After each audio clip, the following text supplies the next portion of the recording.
ఈ బై ఎలక్షన్కు ప్రొసిషన్లో మన భారతీయ జనతా పార్టీ నక్కల దీపక్ రెడ్డి గారి అభ్యర్థిగా డిసైడ్ చేసింది.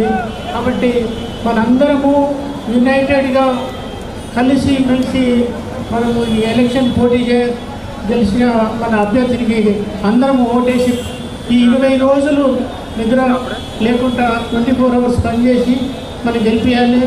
ఈ ర్యాలీలో పాల్గొన్న మన కేంద్ర మంత్రి కిషన్ రెడ్డి గారు, మన పార్టీ ప్రెసిడెంట్ రామచంద్రరావు గారు, మన ఎంపీలందరూ, ఎమ్మెల్యేస్, ఎంపీస్, ఎమ్మెల్సీస్, మన పార్టీ నాయకత్వం అందరూ, స్టేట్ నాయకత్వం అందరికీ, కార్యకర్తలకు ధన్యవాదాలు చెప్తున్నాను.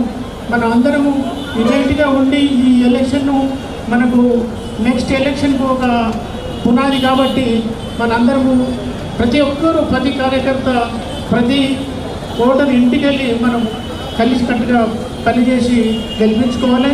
గెలిపించి ఈ బీఆర్ఎస్ను తర్వాత కాంగ్రెస్ను మనం ఓడిపించి మన ఈ లంకల దీపక్ రెడ్డిని సరి ఎడిగిరికి గెలిపించుకోవాలని కోరుతుంది. భారత్ మాతాకి, భారత్ మాతాకి. నేను ఏదైతే జూబ్లీ నామినేషన్కు ర్యాలీకి వచ్చినటువంటి ప్రజానికానికి, అలాగే మా వేదిక పైన ఉన్న నాయకులందరికీ నా హృదయపూర్వక నమస్కారాలు.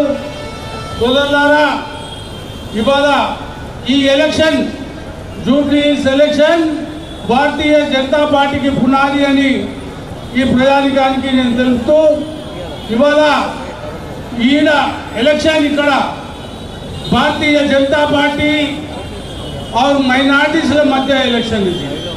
సోదరులారా, నేను మా కార్యకర్తలకు కానివ్వండి, ఇక్కడ ఉన్న ఓటర్లకు కానివ్వండి, పదే పదే నా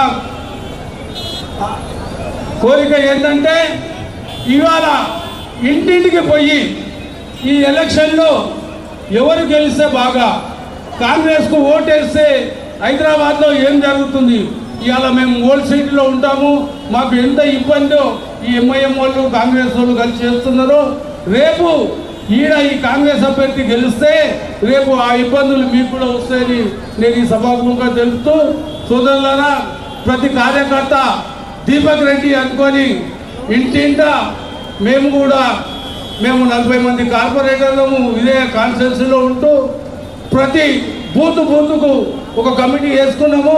మీరందరూ కార్యకర్తలు కూడా మాతో సహకరించి ఇంటింటికి పోయి మనం ప్రచారం చేసి దీపక్ రెడ్డిని గెలిపించాలని కోరుకుంటూ సెలవు తీసుకుంటాం.